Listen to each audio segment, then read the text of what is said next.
Amados irmãos, vamos abrir a Bíblia em João, Evangelho de João, capítulo 8.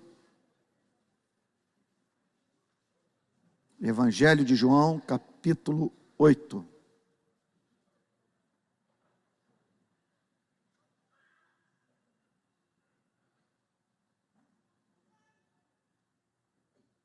Todos encontraram?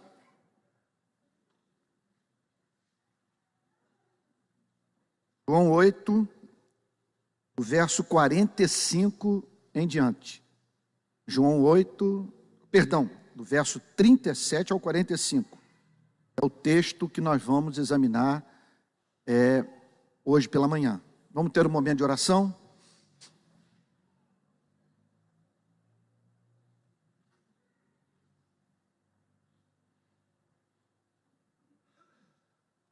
Pai Santo, nós queremos bendizer o Teu nome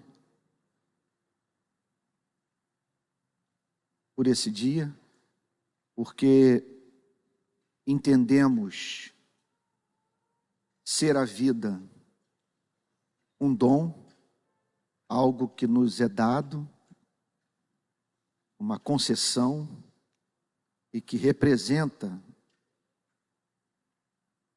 para cada um de nós a oportunidade de nos aproximarmos de Ti,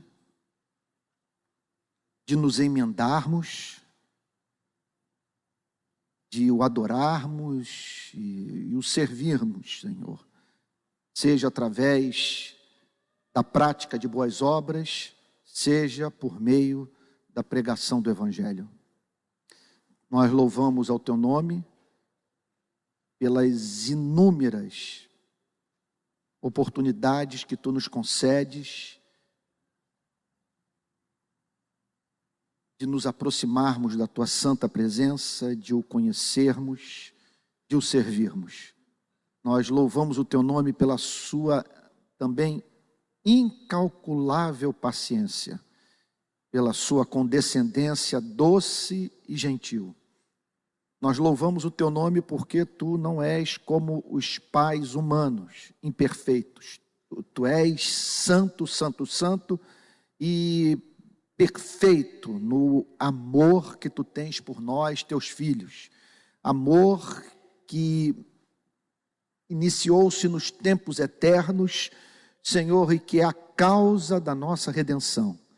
Tu te relacionas conosco porque aprouve a Ti fixar os Teus afetos em nossas vidas por um ato de pura graça. Nós queremos nesta manhã pedir perdão pelos nossos pecados, rogamos que Tu afastes de nós as nossas transgressões, o que é absolutamente incompatível em nossas vidas com o Evangelho. O Senhor nos perdoe pelos pecados de omissão, pelos pecados de comissão, pelo que fizemos, pelo que deixamos de fazer. Que o Senhor nos perdoe, Senhor, pelo que praticamos, que o Senhor nos perdoe pelo que somos.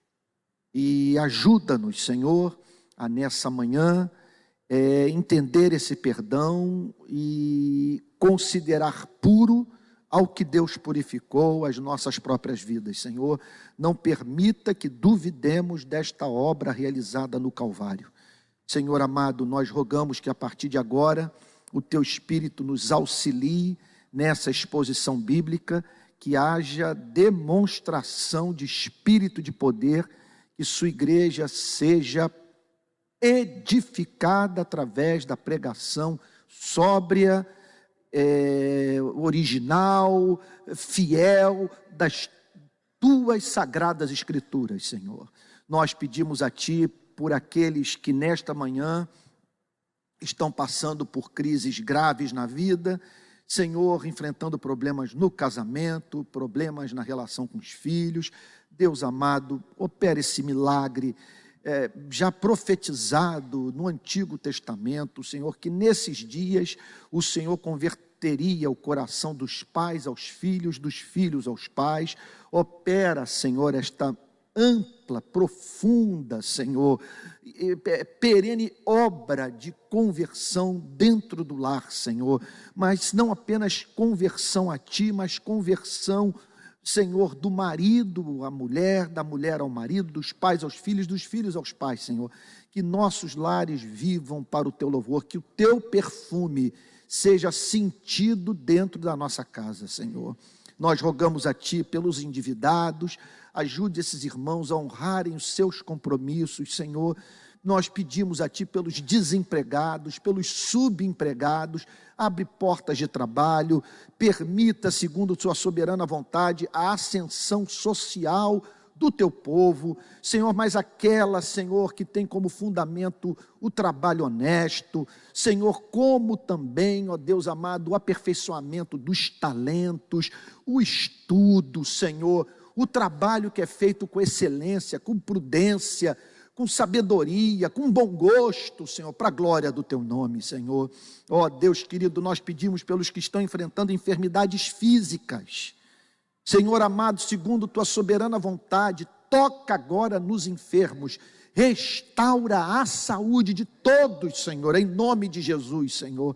Restaura a saúde de todos, elimina as dores, Senhor, ajuda o Teu povo a partir, Senhor, de saúde física, Senhor, ó Deus amado, oferecer o corpo a Ti para o Teu louvor, para a Tua honra, para a Tua glória.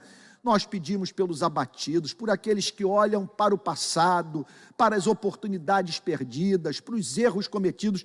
Senhor amado, em nome de Jesus, convence a estes que, ó Deus, a Tua antiga promessa do livro do profeta Joel pode se cumprir na vida de cada um de nós. Pois assim diz o Senhor, meu servo, minha serva, restituir-vos-ei os anos que foram consumidos pelo gafanhoto, Senhor.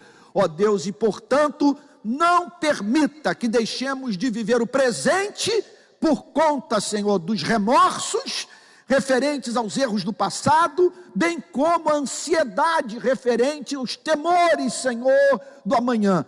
Que vivamos hoje, Senhor, porque Tua palavra diz, basta ao dia o seu próprio mal, pois Tua palavra também declara, fui moço, hoje sou velho, mas nunca vi o justo desamparado, nem a sua descendência mendigar o pão. Ó Deus, então traz paz ao coração do Teu povo, traz segurança, Senhor, porque nós somos um pequenino rebanho, porém muito amado pelo nosso Deus.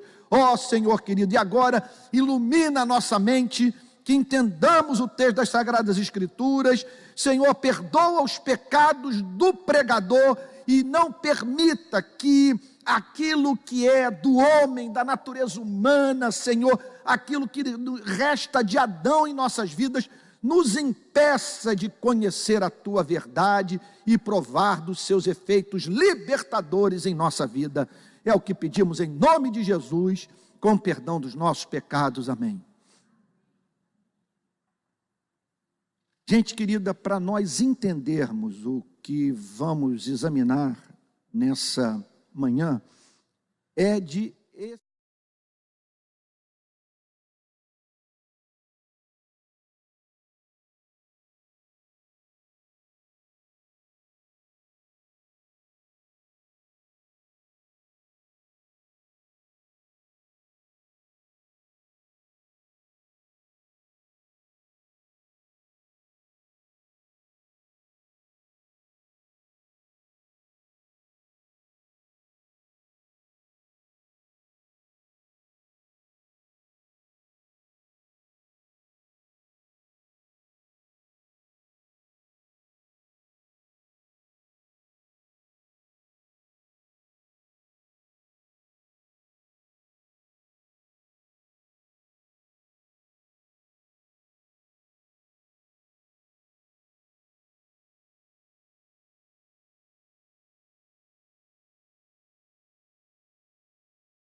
ser preso, torturado e morto. De você ser visto, portanto, como associado ao fundador de uma seita e acusada de ir de encontro à religião do seu tempo, a Moisés e o todo do sistema político. Dele ser visto, por exemplo, como um líder revolucionário. Jesus era visto assim, e esta foi a acusação que pesou sobre ele e que fez com que o Senhor Jesus fosse torturado e morto.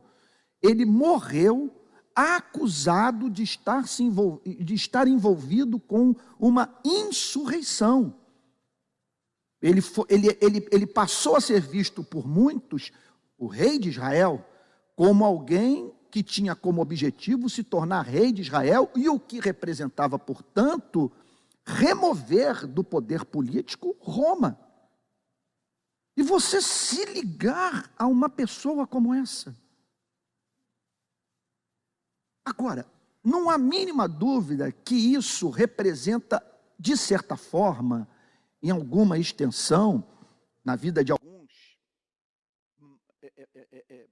maior do que na vida de outros, mas isso pode representar para você e para mim correr os mesmos perigos.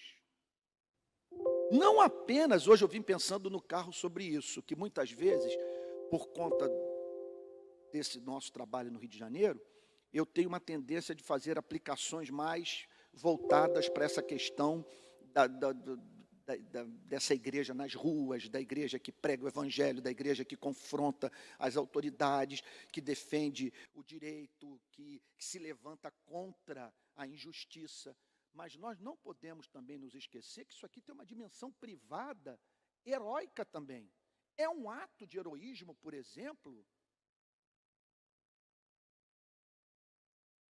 um filho dar um abraço no pai. Alguém que sofreu severamente dentro de casa, que teve uma educação muito austera. E essa pessoa pode ser levada através do contato com o evangelho, se vê diante da necessidade de dar um abraço em alguém, de perdoar alguém, de se reconciliar com alguém. O que eu estou lhes dizendo é o seguinte, me perdoem repetir, essa é uma história que a gente sabe como começa, mas nunca como termina. O cristianismo, portanto, é altissimamente perigoso. É um casamento. Vamos tentar entender o negócio.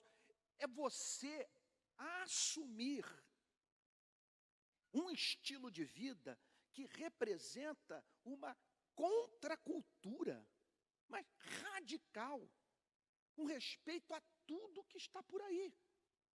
É você, veja só, o que é ser cristão? É você, é um caminho estreito. Significa o seguinte, que nesse mundo, você vai estreitar de modo significativo as suas escolhas, as suas opções, o seu campo decisório, ele diminuirá, sabe, assim, de modo visível, uma vez que você terá que viver sob a égide do amor. Suas ações terão que ser governadas pelo amor, e isso é altissimamente perigoso. Por isso que ele diz, se vós permanecerdes na minha palavra, sois verdadeiramente meus discípulos. Então aquelas pessoas levantaram as mãos. E o que ele tratou de fazer? Ele disse a seguinte coisa, olha, essa relação, esse passo de fé que vocês estão dando, só terá sentido numa relação de obediência, que terá como características, portanto, vocês permanecerem na minha palavra, numa relação de fidelidade ao Evangelho, mesmo quando isso lhes for custoso. Esse que é o ponto. Veja só, se vós permanecerdes na minha palavra, sois verdadeiramente meus discípulos. E conhecereis a verdade vos libertará. Essa declaração do verso 32 é essencial para você entender o cristianismo, vamos assim dizer, a filosofia cristã de conhecimento. Vou usar uma palavra um pouquinho mais sofisticada, para você entender a epistemologia do Evangelho. O que eu estou querendo dizer com isso? Como que o Senhor Jesus via a obtenção de conhecimento salvador. E o que ele está dizendo aqui é que não se trata de algo meramente cognitivo. Não se trata de você apenas ler a Confissão de Westminster, as Institutas de Calvino, nem mesmo ler e decorar versículos ou ouvir os sermões da sua igreja.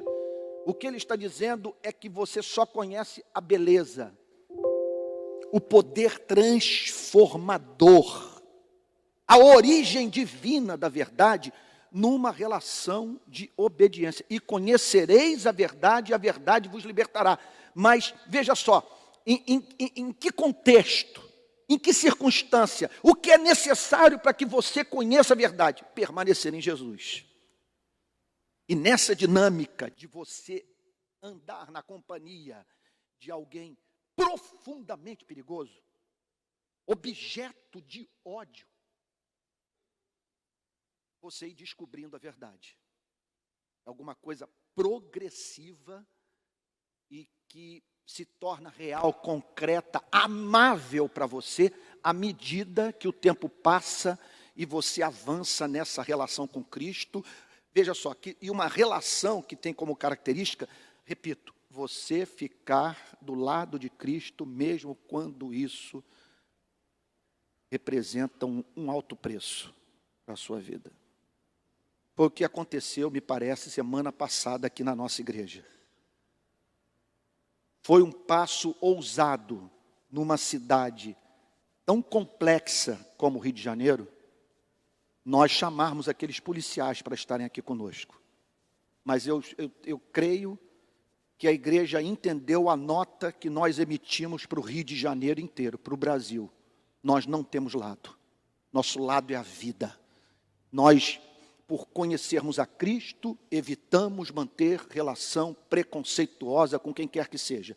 E tem para mim que muitos que viam na vida desses homens a figura de um monstro, no domingo passado percebeu que esses homens têm família. Esses homens podem glorificar a Deus exercendo uma profissão tão difícil, que esses homens podem ser honestos. Isso ficou claro para todos nós e por isso nós fomos levados às lágrimas. Agora, veja só, tudo isso tem um preço. Qual é o preço? O preço da notícia vazar, o preço de fotografias, o preço dessas imagens percorrer por aí. E nós não sabermos o que pessoas são capazes de fazer, fora as críticas das quais nós seremos objetos. Então, poderia multiplicar os exemplos, tanto do ponto de vista da nossa vida privada, quanto do ponto de vista da nossa vida pública. Tudo isso tem um preço a ser pago. Pois bem, acontece que o diálogo de Cristo com aqueles homens os ofendeu profundamente. Nesse ponto, eu me sinto profundamente confortável, ou melhor, confortado, porque muitas vezes essa impressão que eu tenho é quando leio algumas coisas que estão sendo escritas ao meu respeito. Você nos ofendeu com o que disse. E Jesus fez com que aquelas pessoas se sentissem muito ofendidas. Elas disseram, verso 33, somos descendência de Abraão e jamais fomos escravos de alguém. Como dizes tu, sereis livres. Eu vou avançar porque nós já analisamos esse verso em domingos anteriores. Replicou-lhe Jesus, em verdade, verdade vos digo, que todo que comete pecado é escravo do pecado. Isso aqui, então, foi muito ofensivo. Soou ofensivo. Não que tenha sido ofensivo, mas tratava-se de uma verdade completamente distante das certezas, vamos assim dizer, espirituais, de natureza religiosa daquelas pessoas, porque elas não podiam imaginar que um judeu pudesse ser escravo do pecado. Um membro da família da aliança, um descendente de Abraão, num país cercado de paganismo, você tendo o templo na capital, vamos assim dizer, do país, Jerusalém, e também com as cidades coalhadas de sinagogas, como que uma afirmação como essa pôde ser feita? Vocês são pecadores. E a relação de vocês com as instituições religiosas não tem colaborado para a sua emancipação espiritual, para que vocês se aproximem de Deus, para que vocês vivam uma vida graciosa aos olhos de Deus. Pois bem, vamos pular para o verso 37, que foi o que nós analisamos no domingo passado. Eu bem sei que sois descendência de Abraão. O que ele está querendo dizer com isso? Não há mínima dúvida, vocês estão sendo verdadeiros quando declaram que são da descendência de Abraão. Eu sei que vocês frequentam sinagoga, eu sei que vocês guardam as festas anuais, que vocês participam dos sacrifícios no templo, que vocês estudam a Torá. Eu sei que vocês têm o código genético de Abraão, sois descendência de Abraão. Contudo, vocês estão equivocados no que de mais elementar existe. Vocês vivem a falar do Messias e dizer que espera o Messias e que um outro Davi será levantado por Deus para libertá-los. Pois esse Messias, esse filho de Davi, pula das Sagradas Escrituras, sai de suas páginas, se coloca ao lado de vocês e vocês não apenas não conseguem reconhecê-lo, como também querem matá-lo. Contudo, procurais matar-me, porque a minha palavra não está em vós. Preste atenção, portanto, em algo sutil que está aqui nesse verso. Vocês querem me matar porque a minha palavra não está em vós. Então, preste atenção, igreja querida. Isso aqui é central para a definição da nossa identidade. Nada é mais importante do que isso. Aquelas pessoas respeitavam o Antigo Testamento, estudavam a Torá na sinagoga, se diziam discípulas de Moisés. Está claro isso para vocês? Tudo está incluído nessa declaração. Somos da descendência de Abraão. Nós somos o povo da Bíblia. Nós somos o povo da religião revelada. Está claro isso para vocês? Quando Jesus diz, a minha palavra não está em vós, ele está dizendo o seguinte, contudo, embora vocês amem a Bíblia, vocês não amam o Evangelho. Vocês conhecem a Torá, mas vocês não conhecem o Evangelho. O que escandalizava aquelas pessoas, portanto, não era o Antigo Testamento. O que escandalizava aquelas pessoas era o Evangelho, Cristo encarnado. E aquela desconstrução que Jesus Cristo estava fazendo do farisaísmo dos seus dias, do judaísmo farisaico do seu tempo. Está claro isso para todos? Portanto, prestem atenção. Está em curso no nosso país um movimento de transformar igrejas evangélicas em sinagogas e em mesquitas. E há pastores que estão fazendo o trabalho do rabino e do imã. Então, permitam-me repetir esse ponto. Eu já falei sobre isso, acho que no domingo passado ou no domingo retrasado. Se vocês botarem um imã, se nós permitirmos que um imã ocupe esse púlpito, ou um rabino, e se esses homens, nessa reunião ecumênica, forem sensíveis, inteligentes, o suficiente, nessa oportunidade dada por nós a eles, eles poderão eliminar da sua mensagem a parte que nos causaria ofensa, e olhem só, e pregar sobre aquilo que nós pregamos. Parte do que é ensinado aqui é ensinado na sinagoga e na mesquita. Se nós participarmos de um culto na sinagoga e na mesquita, nós perceberemos o rabino e o imã falando sobre o pobre. Eles vão falar sobre a justiça social. Eles vão falar contra, por exemplo, a mentira. Vocês vão encontrar tudo isso. Qual é a grande diferença entre a igreja, a sinagoga e a mesquita? O Evangelho, a pessoa de Jesus Cristo.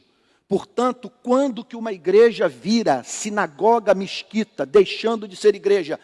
quando o pastor passa a maior parte do tempo falando sobre moralidade, sem pregar o evangelho. Quer dizer, a igreja se transforma numa escola de boas maneiras.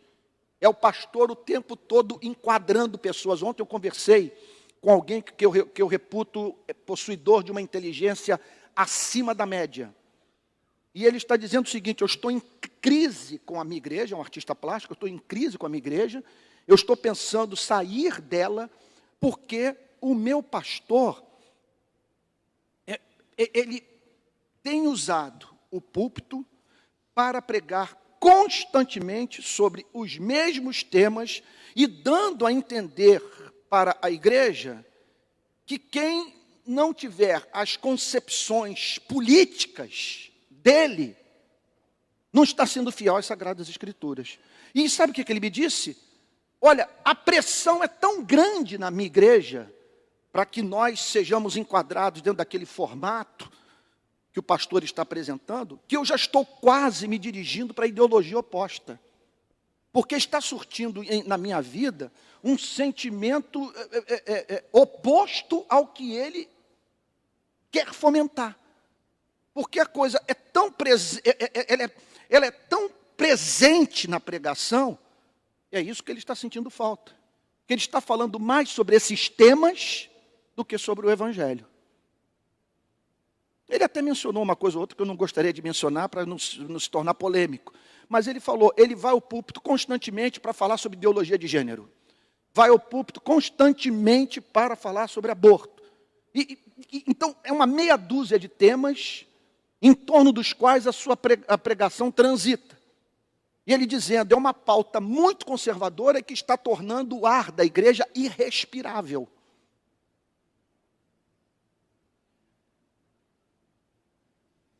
Veja só, esse púlpito aqui não pertence a Moisés, pertence a Jesus Cristo. Aqui prega-se o evangelho. Nós podemos até falar sobre sexo, pornografia, aborto, esmola, família. Mas veja só, depois do evangelho ter sido proclamado, depois de termos recebido o carimbo no nosso passaporte de cidadãos do reino dos céus, depois de termos obtido a consciência da nossa participação nas promessas da graça, depois de termos sido emancipados da lei. Emancipados da lei. É muito importante que nós saibamos, estávamos casados com uma senhora exigente, iracunda, que não nos dava descanso um minuto sequer. Nós estávamos casados com a lei. Agora nós estamos casados com Jesus Cristo. A relação é outra. E é sobre isso que Jesus está falando aqui. Vocês querem me matar, portanto, preste atenção. Um pregador pode passar um ano inteiro pregando a Bíblia numa igreja sem pregar o Evangelho. O Evangelho é uma mensagem que está dentro da Bíblia. É muito importante que isso seja frisado. Aqueles homens, portanto, com a mão na Torá, dizendo nós somos fiéis a Moisés, nós somos discípulos de Moisés, desejavam ver Jesus Cristo morto. Então, em muitas igrejas não há mais espaço para a pregação do Evangelho.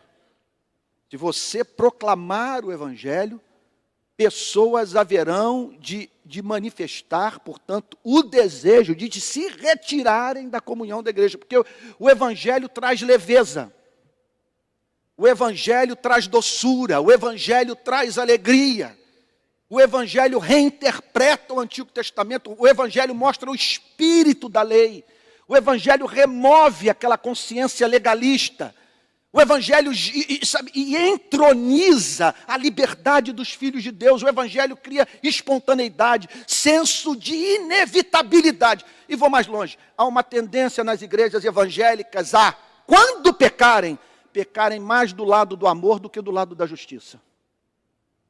Característica do farisaísmo é um excesso de escrúpulo, a ponto de esmagar a cana quebrada e apagar a torcida que fumega. Aí me lembro do reverendo Antônio Elias: filho, se tivermos que pecar, pequemos do lado do amor. É melhor pecar aproximando ou a pecar afastando.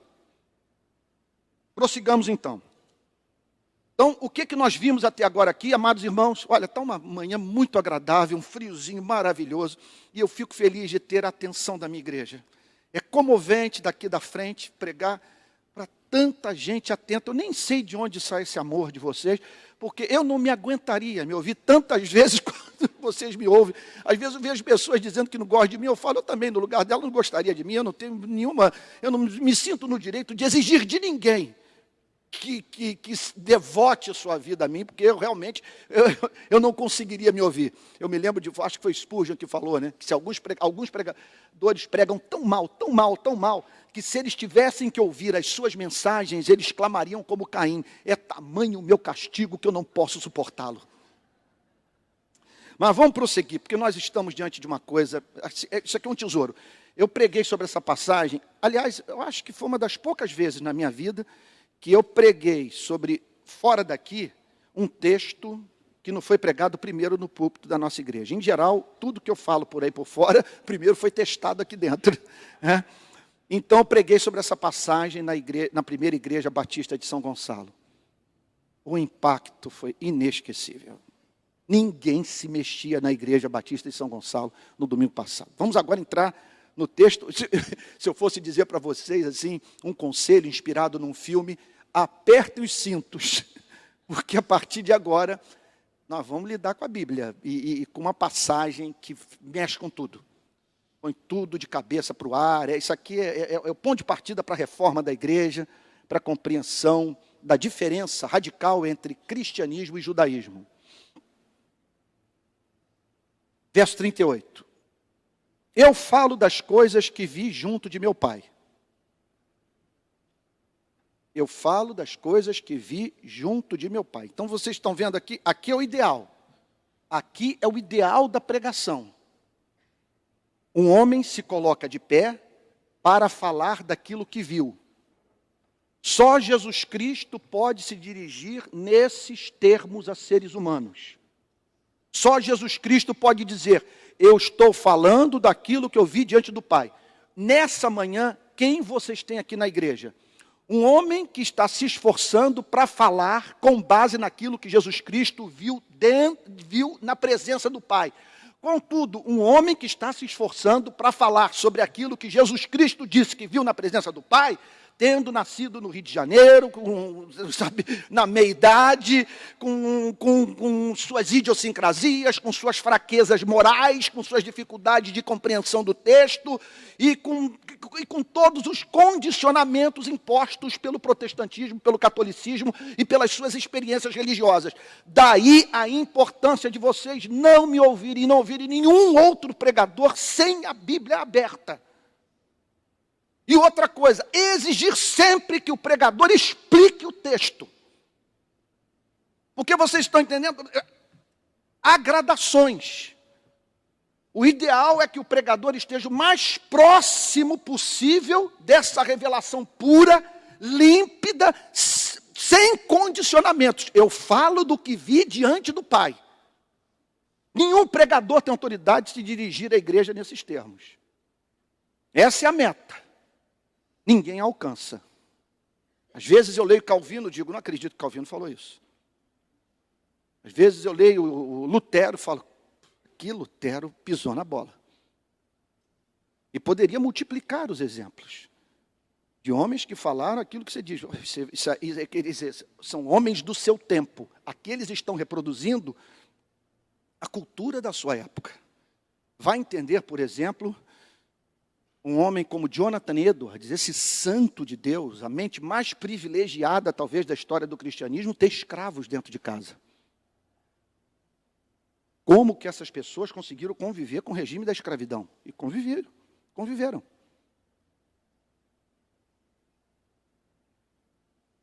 Verso 38. Eu falo das coisas que vi junto de meu Pai. Portanto, é o seguinte, só Jesus Cristo pode se dirigir nesses termos a nós. E aqui, mais uma vez, nós nos deparamos com aquela megalomania. Aqui você não vê humildade. Porque, nesse sentido, Jesus não podia ser humilde. Por quê? Porque, ao falar que ele estava pregando sobre o que havia testemunhado na presença do Pai, ele estava falando a verdade. Ele não podia ser modesto. Contudo, ele não deixou jamais de apresentar as suas credenciais, o selo do Pai na sua vida, no seu ministério de pregação. De maneira que há algo na mensagem de Cristo, que eu espero em nome de Jesus que todos os membros dessa querida igreja tenham essa experiência. Eu não sei se você já viveu isso. Você lê a Bíblia, você diz o seguinte: isso aqui é tão excelente, isso aqui é tão amável, isso aqui é tão libertador, isso aqui é tão holístico, é tão integral, isso aqui atende de uma tal maneira as minhas necessidades, sabe? Que isso aqui só pode ter vindo do trono da graça de Deus. Então, é essa a experiência do crente com esse livro, quando o crente o lê a partir da experiência da regeneração, sob a iluminação do Espírito Santo. Vamos prosseguir. Eu falo das coisas que vi junto de meu Pai. Vós, porém, fazeis o que vistes em vosso Pai. Até aqui o suspense. Quem é esse Pai? Então, estamos diante de duas humanidades. Preste atenção. Estamos diante de duas formas de interpretar a vida. Se vocês pegarem a diferença entre esquerda e direita, sabe, e compararem com a diferença entre essas visões a partir desses diferentes pais, vocês vão ver essas diferenças entre esquerda e direita como brincadeira de criança. Aliás, eu tenho dito exaustivamente, esse debate que está na internet, que tem levado crentes a assumirem posicionamentos radicais de direita ou assumirem posicionamentos radicais de esquerda, entendam em nome de Jesus. O marxismo, o liberalismo são irmãos siameses de uma mesma mãe. Essa mãe se chama modernidade. O que caracteriza a modernidade é o repúdio ao cristianismo. É a aversão àquilo que nós cremos. Então nós estamos mostrando fidelidade a dois sistemas que não podem exigir de nós a fidelidade que só é devida a Deus. Faço minhas, me perdoe aqui o lugar comum, as palavras do grande pregador americano Tim Keller. Hoje percebo nos Estados Unidos cristãos mais republicanos e democratas do que cristãos. Membros de igreja que demonstram mais fidelidade por essas ideologias do que fidelidade ao próprio cristianismo. Então aqui está o Senhor Jesus falando de duas divisões que subjazem, ou melhor, de uma divisão que subjaz as demais que nós encontramos na vida, na sociedade. Ele está falando aqui de uma vida que é vivida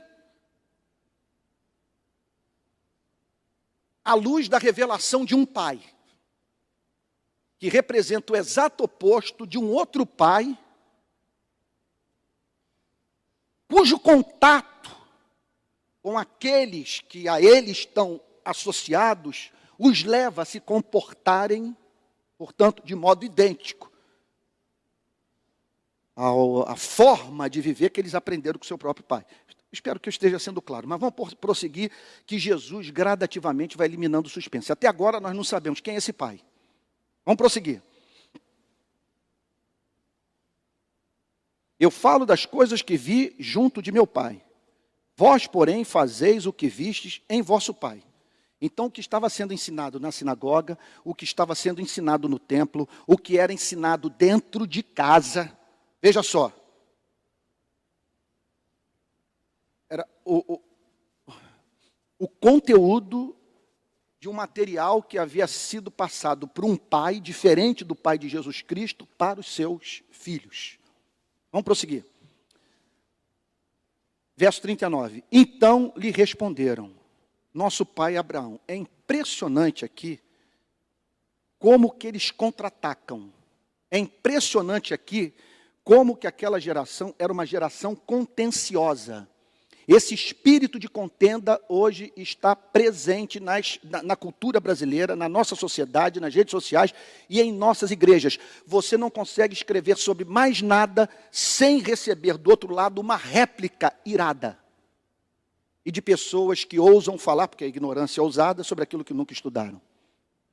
Então aqui está esse espírito de contenda. É impressionante, o Messias falando com eles, em vez deles dizerem, fala que teu servo ouve, eles estão sempre contra-argumentando. Então responderam, Nosso pai é Abraão. E aí, a afirmação que não deixa pedra sobre pedra. Se sois filhos de Abraão, praticai as obras de Abraão. A ética cristã está inteira nessa passagem. Esse aqui é o principal teste que você pode aplicar à sua vida para saber se é crente. Eu me lembro do grande Martin Lloyd Jones falando sobre pessoas que, por lerem os puritanos, por lerem os calvinistas, por estudarem livros que falam sobre avivamento, destas pessoas julgarem que, por lerem esses autores, elas têm o espírito desses autores. E às vezes nós observamos isso, que as pessoas que estão mais versadas nesses temas, mais afeitas a esse tipo de literatura, são as que mais evidenciam uma impressionante distância entre o que aquelas pessoas sobre as quais elas tanto falam viveram e o que elas mesmas vivem. Então o Senhor Jesus está dizendo aqui algo análogo. Vocês se orgulham de terem o sangue de Abraão. Vocês se orgulham de serem descendentes do povo da aliança. Vocês falam que amam a Abraão. Agora, entenda uma coisa. Que mais importante do que o vínculo institucional, mais importante até mesmo do que o vínculo de sangue, é o vínculo espiritual. É vocês terem afinidade espiritual com Abraão. Se vocês são filhos de Abraão, então pratiquem as obras de Abraão. Vivam a vida que Abraão viveu. E que caracterizava a vida de Abraão? Em primeiro lugar, uma vida que a gente poderia chamar de desinstalada, desenraizada. Sai da tua terra, da tua parentela e vai para uma terra que eu te mostrarei. E ele larga tudo, larga sua família, larga suas raízes, sua cultura e entra nessa aventura com Deus. Não dá para ser cristão raciocinando da seguinte forma: olha, eu não abro mão da minha profissão, eu não abro mão da cidade onde eu vivo, eu não abro mão dos meus hobbies e das coisas com as quais eu estou entretido. Você nunca pode dizer isso, porque a sua fidelidade é fidelidade a Deus. E você não sabe o que o aguarda e o que esse evangelho haverá de requerer de você, haverá de requerer de mim. Abraão também nos é apresentado como pai da fé. Você imagine ele olhar para Sara com 100 anos de idade, e dizer o seguinte: nós precisamos essa noite para a cama. Você imagina, 2 velhinhos, por volta dos seus 100 anos de vida, pela fé, esperando contra a esperança, indo para a cama, buscando intercurso sexual, porque a fé os movia a tal. Porque a estéril haveria de ser a mãe do povo da aliança. Coisa impressionante isso. Agora, nada impressiona mais do que o patriarca Abraão entregar o seu único filho Isaque a Deus. O seu bem maior. É sobre isso que Jesus está falando. Se vocês são da descendência de Abraão, manifestem o caráter de Abraão. Essa é a grande prova de que vocês fazem parte da família da aliança. Eu me lembro que uma vez, Pedro e Mateus, vocês vão dizer isso, é o seguinte: isso é terrorismo que você fez com seus filhos. Não sei se o Pedro, que está aqui presente, se lembra disso. Eu me lembro que eu estava dirigindo o carro, os 2 no banco de trás, e eu falei para eles: não pensem que pelo fato de vocês serem meus filhos, vocês têm assegurado acesso as promessas da aliança da graça. Vocês precisam, vocês 2, ter um encontro com Jesus. Não se fiem em mim. Vocês precisam ter uma experiência de salvação. É isso que o Senhor Jesus está dizendo. Vocês são descendentes de Abraão? Excelente. Então vivam a vida de Abraão. E outra coisa. O Abraão que viu meus dias e se regozijou. Abraão amava o Messias, enquanto que vocês querem matá-lo.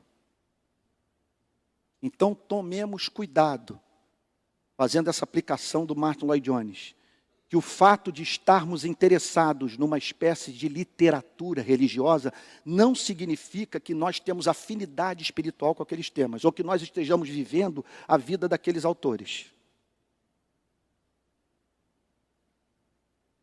Prossigamos.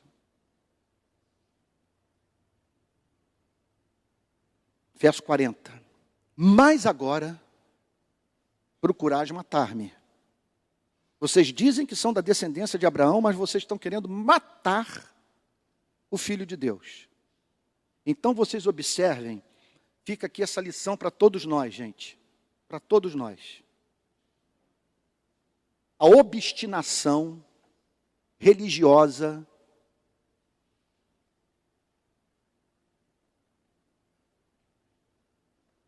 é quase que incurável.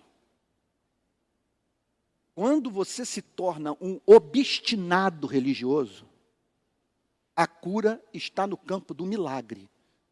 Ora, voltando aqui a mencionar o meu filho querido, ele conversava comigo sobre pessoas que estão entre as mais intratáveis que eu conheço. Gente grosseira, estúpida, parece que é gente que passa a sua vida remexendo no lixo da igreja. E o seu prazer é tornar esse lixo público e se afirmar sobre aqueles de quem ela diverge. Pois bem, ele dizendo para mim, eu não sei o que essas pessoas estão escrevendo, não conheço e tal, mas dizendo a seguinte coisa, que elas se julgam perseguidas por causa da justiça. Quer dizer, não há mínima possibilidade de diálogo de cura. Elas acham que aqueles que estão se levantando contra o que elas afirmam, que estão chamando-as de descaridosas, que elas poderiam falar as mesmas coisas, mas com doçura, porque é do espírito do evangelho você não esmagar pessoas. Quer dizer, quando um crente age, ele deve agir com todo o seu ser. O seu senso de justiça tem que vir acompanhado da sabedoria, tem que vir acompanhado do amor. A sua meta não é vencer uma discussão, sua meta é edificar. Sua meta é transformar inimigos em amigos. Sua meta é comunicar a verdade à mente, mas passando pelo caminho do coração. E ninguém aprende quando é insultado. Você não edifica, ninguém muda. Às vezes a pessoa, pelo contrário, fica mais firme ainda no seu ponto de vista por ter se sentido ultrajada por você. Aí o sujeito, ele encontra consolação na Bíblia para a sua indelicadeza. Então, o que Jesus está enfrentando aqui é a obstinação religiosa. Eu sou um eleito. Sou crente, Deus está comigo. Então, ele prossegue dizendo, o nosso Pai, falo das coisas que vistam de meu Pai, verso 38, vós, porém, fazeis o que vistes em vosso Pai. Então lhe responderam, nosso pai é Abraão. Disse-lhe Jesus, se sois filhos de Abraão, praticai as obras de Abraão. Verso 40. Mas agora procurais matar-me, a mim que vos tenho falado a verdade que ouvi de Deus. Assim não procedeu Abraão. Porque Abraão aguardava a vinda do Messias.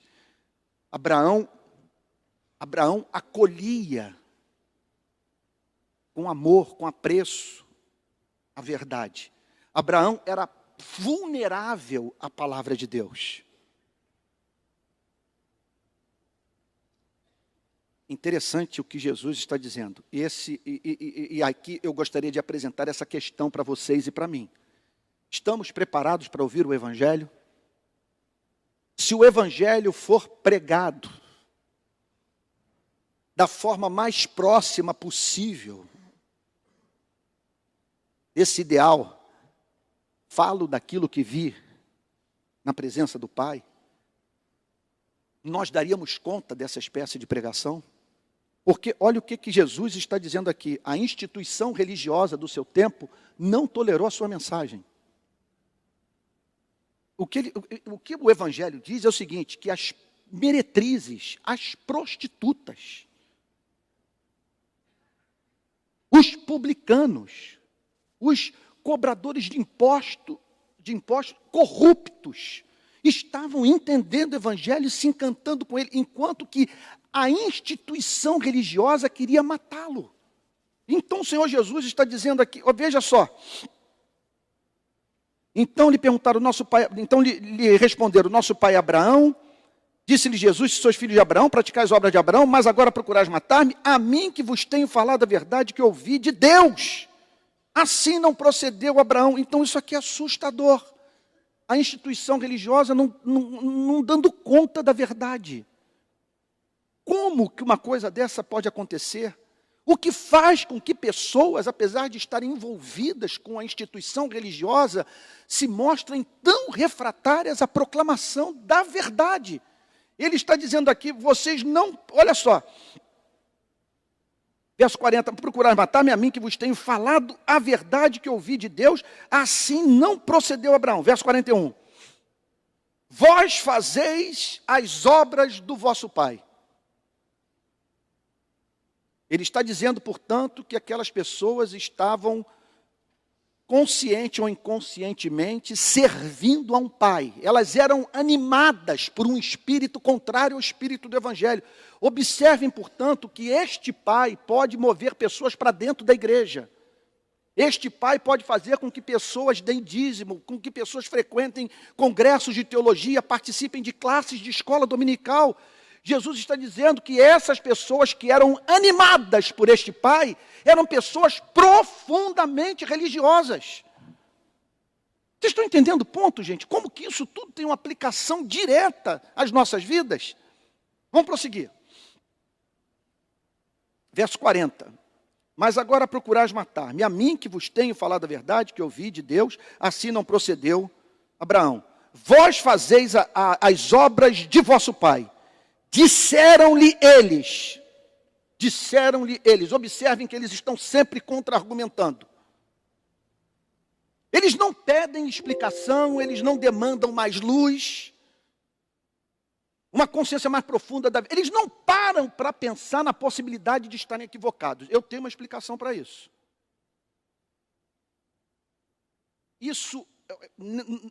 Agora, permita-me fazer uma digressão. Em outubro, agora, Mundo Cristão lança um livro baseado nesses conflitos de Cristo. Fruto das minhas pregações aqui na igreja. Que eu percebi nas exposições de Marcos, estou percebendo agora nas exposições de João, que às vezes que eu fico mais empolgado no púlpito, e que Cristo se torna mais encantador para mim, é quando eu vejo nesses conflitos. Quando eu vejo desconstruindo a instituição religiosa, fazendo com que possa emergir alguma coisa completamente nova e encantadora. Nas minhas pesquisas, eu escrevi o primeiro livro, deve ser uma trilogia, estou estudando extensamente, fazendo pesquisa histórica sobre esses conflitos. Para mim, salta aos olhos o fato de que o que adoeceu todos esses movimentos, os saduceus, os essênios, os fariseus, os zelotes, foi o fato deles terem se fechado em si mesmos, julgando-se detentores do monopólio da verdade, absolutamente refratários à ideia de manterem comunhão, relacionamento, de aprenderem com aqueles de quem divergiam. Por isso que na parábola do bom samaritano, o Senhor Jesus, de propósito, põe o samaritano como mocinho.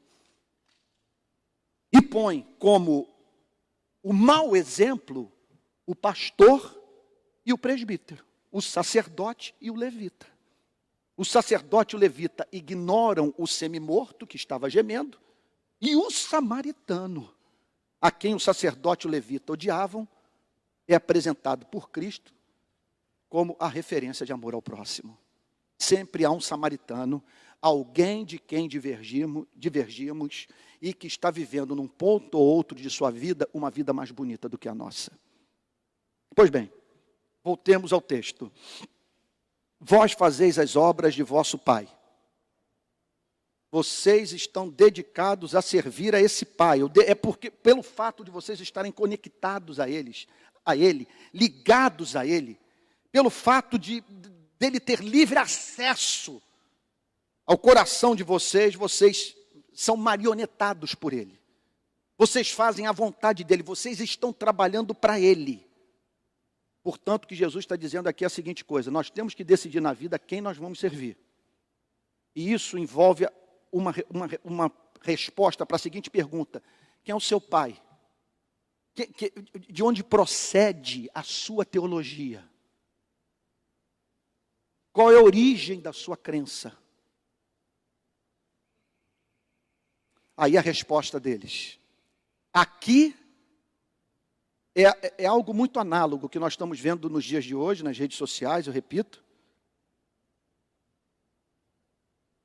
De uma estupidez assim impressionante. Disseram-lhe eles: nós não somos bastardos, temos um pai que é Deus. Uma possibilidade, veja só, uma possível interpretação dessa passagem, especialmente por conta do grego. No grego, a palavra para bastardos é porneia, filho de prostituição. O que levou não poucos comentaristas bíblicos a dizerem a seguinte coisa: que o que aconteceu foi de um judeu piscando por outro, rindo por outro, cutucando o outro, dizendo a seguinte coisa: nós não somos filhos de Maria. Vocês acham que nós engolimos esse papo, que você é filho de uma virgem que foi concebido pelo Espírito Santo? Você é filho de uma mulher que foi para a cama com outro homem, estando noiva, num compromisso, numa aliança com um homem reto. Nós não somos iguais a você, que nem conhece seu pai. No grego, dá para nós chegarmos a essa conclusão. É o ponto de vista, por exemplo, do grande comentarista bíblico, William Hendrickson. Uma outra interpretação para ser fiel às correntes interpretativas desse versículo. Os samaritanos costumavam dizer a seguinte coisa, eles também não eram fáceis. Eles diziam a seguinte coisa: nós samaritanos somos filhos de Sete. Nós somos filhos de uma relação de amor, sob a bênção de Deus, dos nossos pais Adão e Eva. Agora, os judeus, existe esse tipo de coisa. Os judeus são fruto de uma relação do diabo com Eva. Por isso que vocês são incuráveis, por isso que não há esperança para vocês. Vocês são uma geração que foi parida por Satanás. Vocês são da descendência de Eva, mas fruto de uma relação com o diabo. Então, quando eles dizem, nós não somos filhos de relações sexuais ilícitas, aqui no português, nós não somos bastardos, o que eles estão dizendo é isso.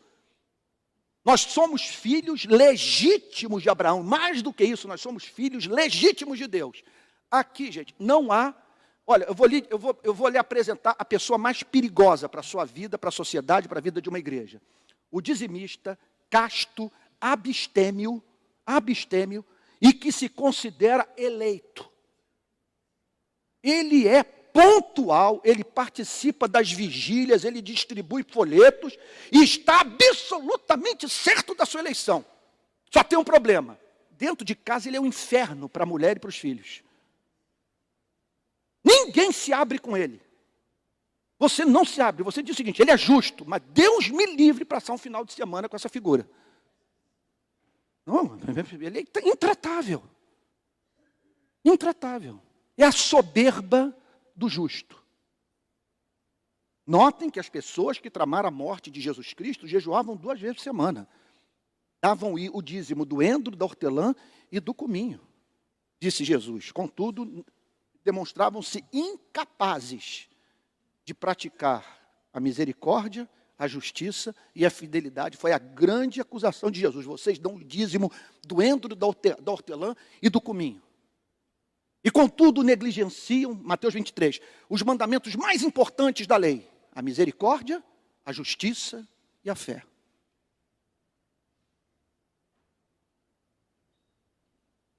Não somos bastardos. Temos um pai que é Deus. Aqui nós estamos diante do tema a falsa segurança de salvação. Eles estão certos da sua salvação, porém, encontravam-se perdidos.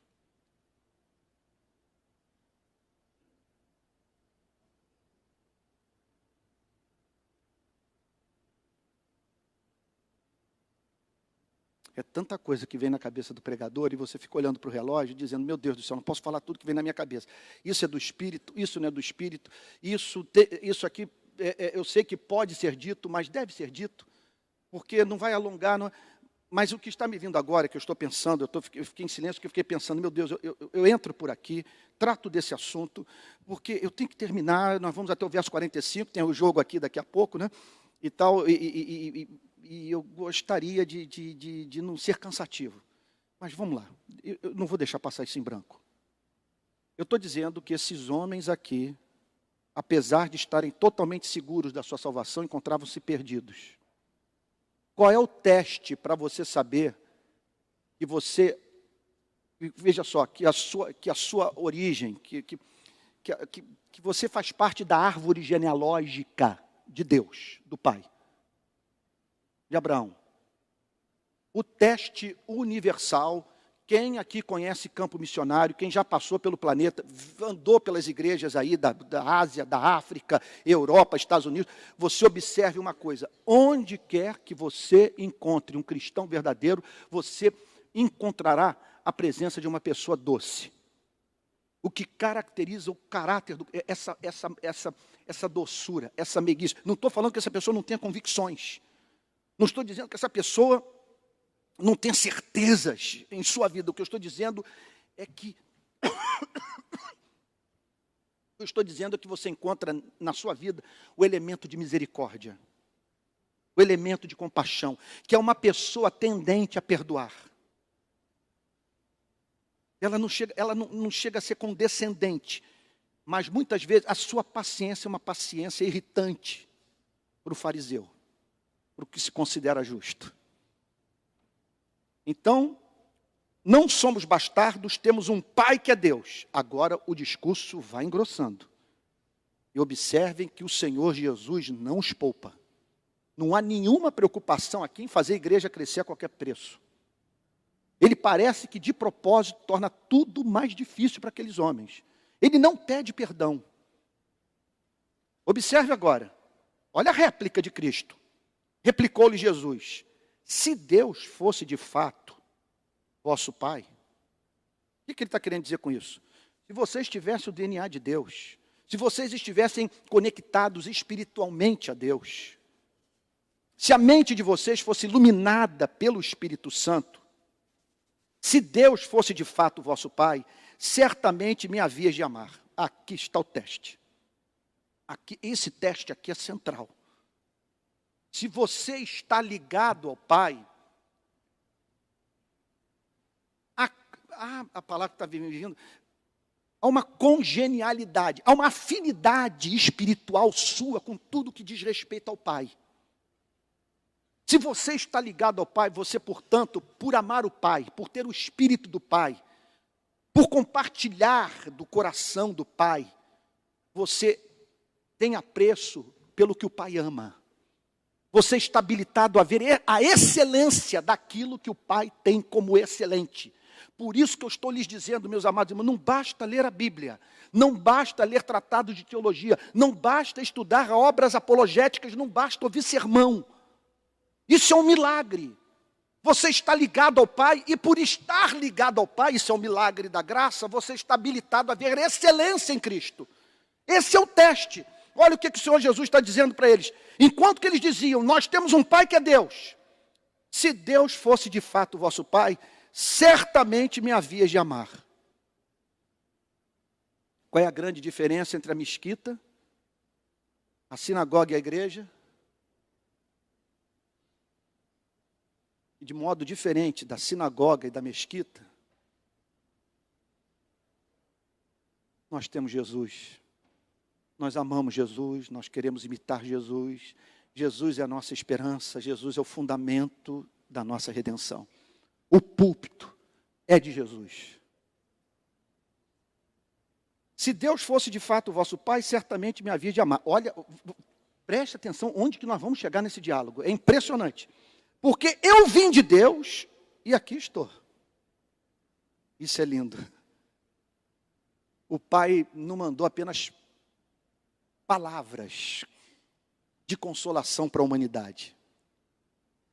A palavra se revestiu de ossos, cabelo, tendões e carne. A palavra se encarnou, o verbo se fez homem. Porque eu vim de Deus e aqui estou, pois não vim de mim mesmo, mas Ele me enviou. Eu não vim de mim mesmo, mas Ele me enviou. É isso que nós temos que decidir na vida. Você vai ouvir pessoas que se enviaram, que estão falando por si mesmas, ou vai ouvir aquelas que tudo que anseiam na vida é falar de acordo com a vontade do Pai. Verso 43.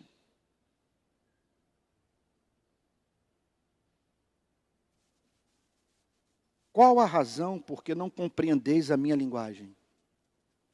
Essa é uma questão impressionante. Por que vocês não entendem a minha linguagem? Por que vocês não veem excelência na minha linguagem? Por que a minha pregação se lhes soa como contraditória? Por que vocês demonstram interesse pela Bíblia, mas não demonstram interesse pelo Evangelho? Por que vocês amam mais a Moisés do que ao Messias? Qual é a razão por que não compreendeis a minha linguagem?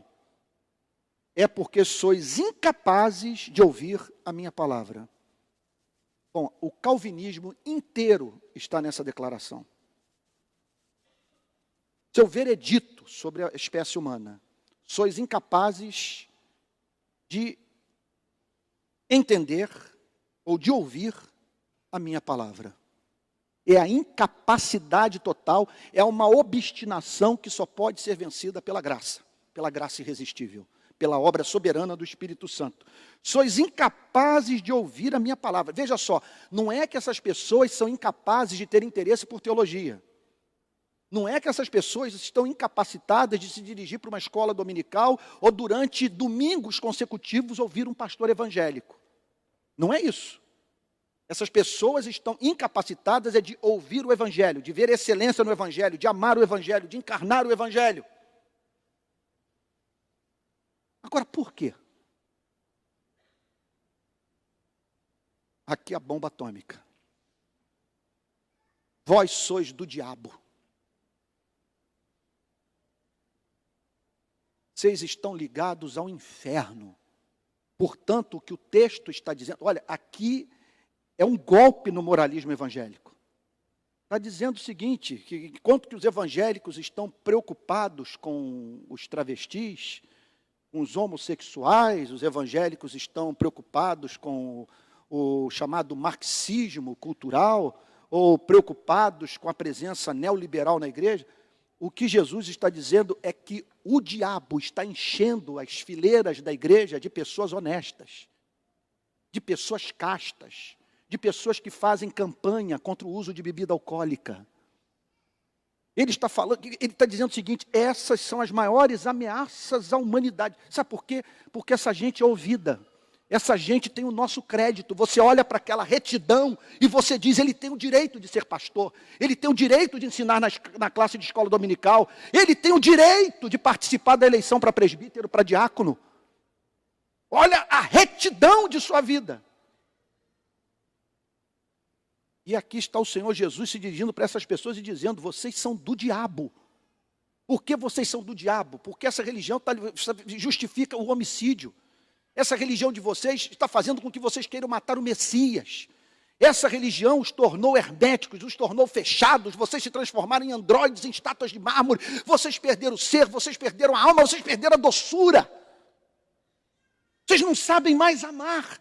Vocês leem jornal de olhos secos, vocês têm uma resposta teológica para tudo, nada os comove, nada os leva às lágrimas, vocês não sabem o que é chorar sobre Jerusalém, vocês perderam o ser.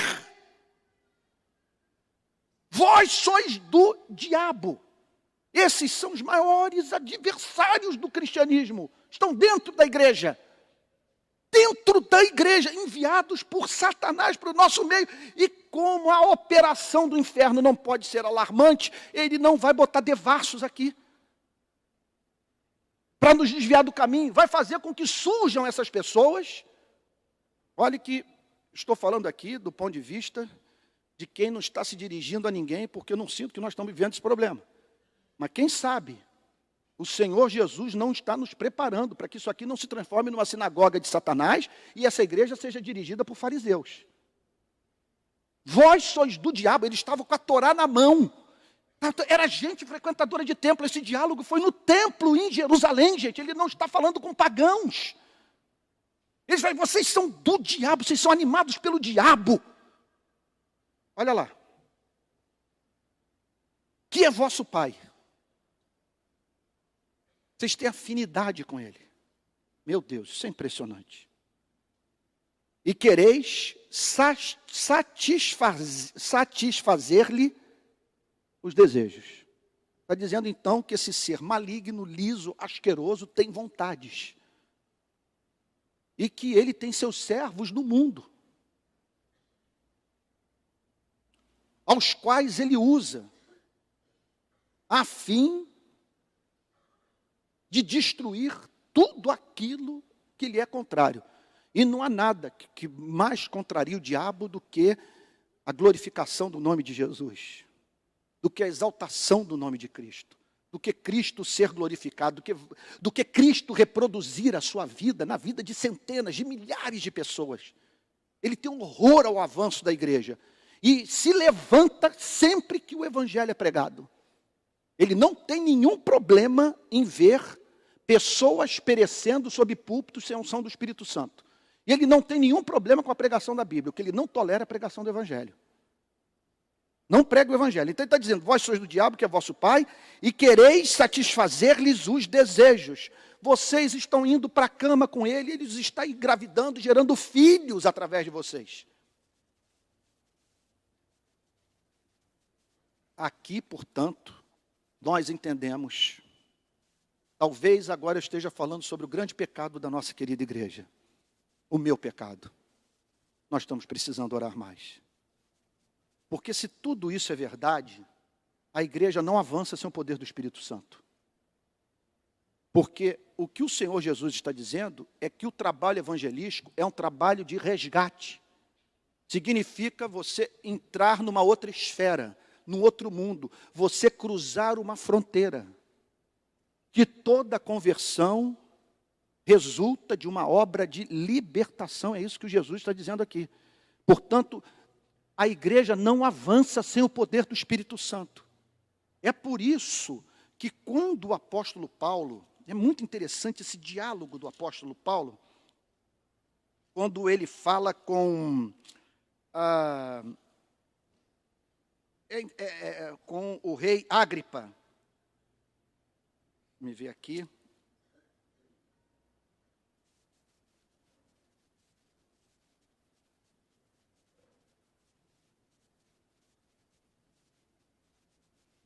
Aqui, verso 26, capítulo 26 do livro de Atos, um diálogo do apóstolo Paulo com o rei Agripa, e no qual ele dá testemunho de algo sobre o que ele não havia falado em outro testemunho sobre sua conversão. Olha como ele descreve o seu chamamento para a obra missionária. Verso 15. Então perguntei, quem és tu, Senhor? Ao que o Senhor respondeu, eu sou Jesus a quem tu persegues. Mas levanta-te, firma-te sobre os teus pés, porque por isto te apareci, para te constituir ministro e testemunha, tanto das coisas que me viste, como daquelas pelas quais te aparecerei ainda, livrando-te do povo e dos gentios, para os quais eu te envio, para lhes abrires os olhos. Olha a descrição da atividade missionária do apóstolo Paulo. Para lhes abrires os olhos e os converteres das trevas para a luz, da potestade de Satanás para Deus, a fim de que recebam eles remissão de pecados e herança entre os que são santificados pela fé em mim. É uma batalha espiritual. Na carta aos Colossenses, no capítulo 1, no versículo 13, Observe também que o apóstolo Paulo fala algo análogo, agora do ponto de vista dos que se converteram. Vejam comigo, Colossenses 1, verso 13. Ele nos libertou do império das trevas e nos transportou para o reino do Filho do seu amor, no qual temos a redenção, a remissão dos pecados. Vós sois do diabo, que é vosso pai, e quereis satisfazer-lhe os desejos. Ele foi homicida desde o princípio. O que move o diabo é matar o homem. Matar espiritualmente o homem foi o que ele fez com os nossos pais. Ele foi homicida desde o princípio e jamais se firmou na verdade, porque nele não há verdade. Observe, portanto, que Jesus está dizendo que o inferno tem duas metas, as quais persegue dioturnamente nesse planeta: matar e enganar. Ele é homicida desde o princípio, jamais se firmou na verdade, porque nele não há verdade. Então o Senhor Jesus, veja, você pode dizer o seguinte: Antônio enlouqueceu, mas você não pode dizer que eu não estou interpretando fielmente a Bíblia. E a Bíblia ensina claramente isso.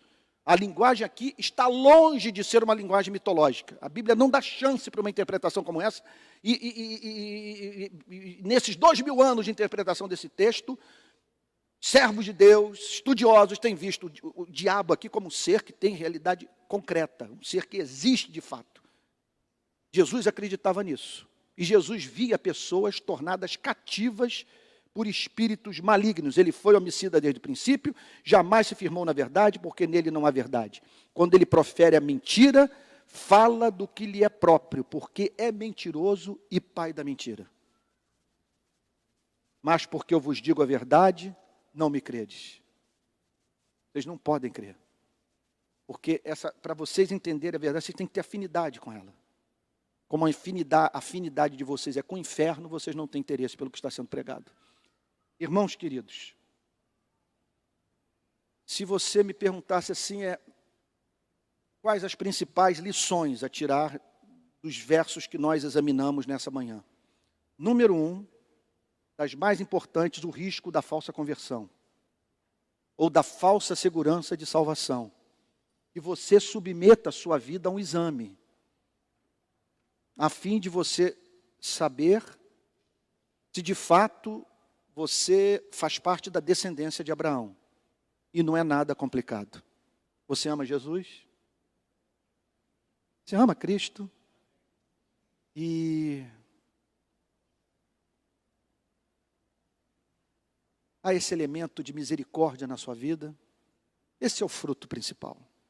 O amor. Amor em sua vida, você tem interesse pelo bem-estar dos seres humanos? Quando um garçom abre uma garrafa de água mineral no restaurante para você, qual é o seu comportamento? Quando alguém o serve, faz parte do seu vocabulário, do seu dia a dia, dizer muito obrigado?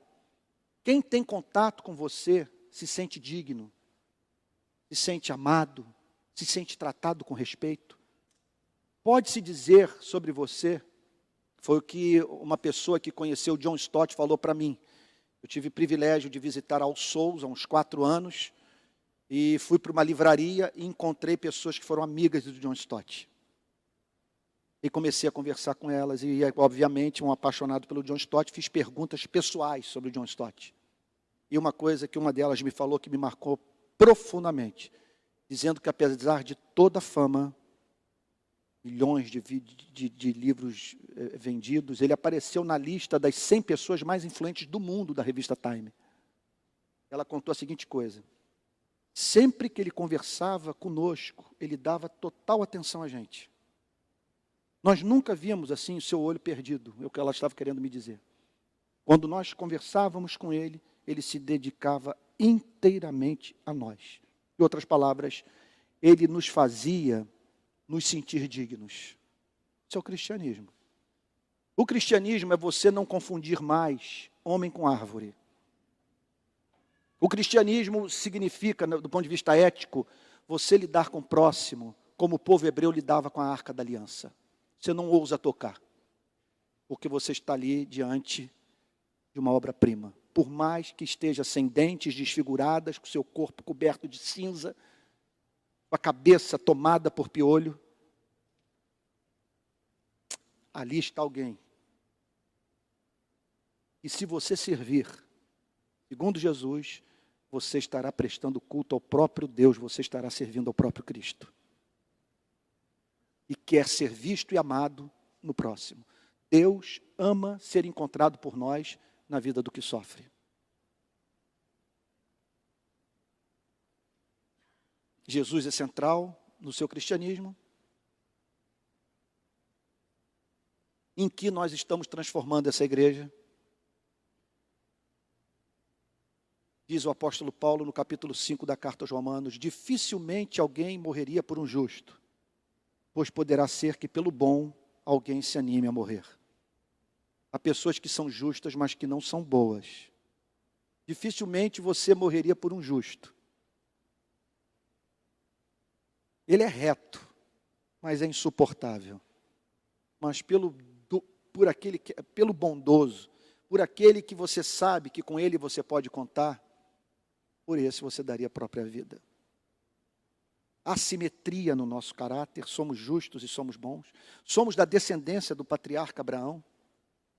Odiamos o diabo com suas obras, o diabo que é o pai da mentira e homicida, que ama destruir essa obra-prima que a Bíblia chama de homem, que a Bíblia chama de mulher. Que Deus tenha misericórdia de nós, e penso que Ele está tendo. Porque veja só, aqui eu termino.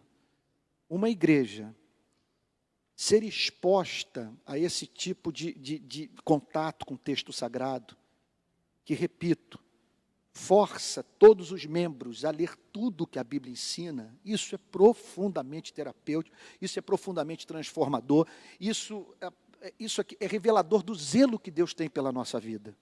Porque certamente hoje nós tivemos contato com um texto difícil de ser digerido.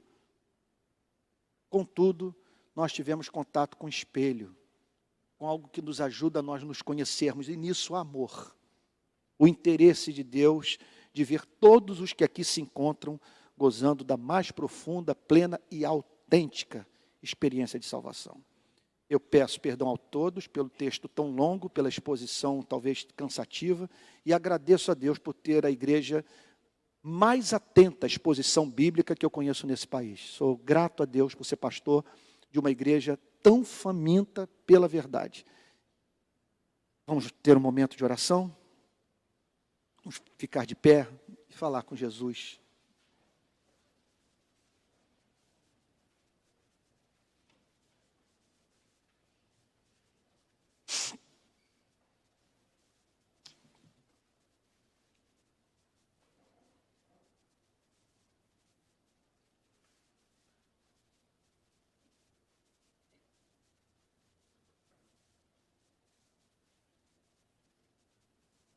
Senhor amado, nós estamos certos que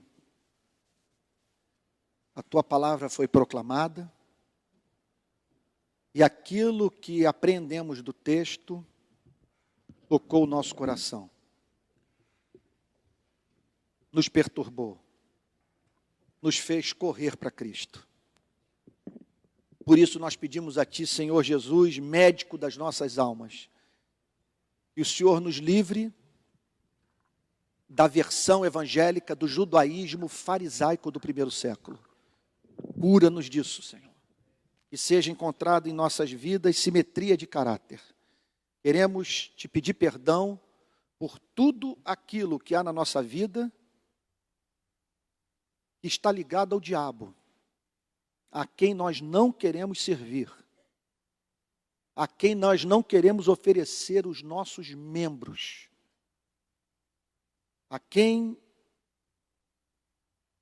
nós não queremos, em hipótese alguma, que realize as suas intenções neste planeta através da nossa vida. Nós pedimos a Ti, Senhor, Deus e Pai, que as marcas da eleição estejam presentes na nossa conduta diária, a começar pelo amor pelos homens e o amor pelo nosso Salvador. Senhor, ajuda-nos a ver excelência na verdade, amar a verdade, encarnar a verdade. Que esta igreja, Senhor, seja uma igreja evangélica. Que nesta igreja o evangelho seja pregado. Que seja dito que Jesus não veio ao mundo para ser tão somente um bom exemplo. Que ele veio ao mundo para morrer pelos nossos pecados e que por arrependimento e fé nessa obra realizada no Calvário, nós somos justificados, nossos débitos são cancelados, nos tornamos habitação do Espírito e somos habilitados a viver uma vida de amor, Senhor. Ó Deus, em nome de Jesus, que nossa igreja, usando as palavras do grande John Stott, seja uma igreja intoxicada de Cristo. Que Cristo esteja presente em nossas vidas, na nossa teologia, no nosso trabalho missionário, nas nossas famílias. Que esta igreja seja uma igreja de pequenos cristos, Senhor. Nós pedimos a Ti que, nesse sentido, que jamais estejamos envolvidos em trabalho inconsciente de matar o próprio Jesus. Não permita que o Jesus da Bíblia esteja presente na nossa igreja, seja proclamado no poder do Espírito Santo. É o que pedimos no nome dele mesmo, com perdão dos nossos pecados. Amém.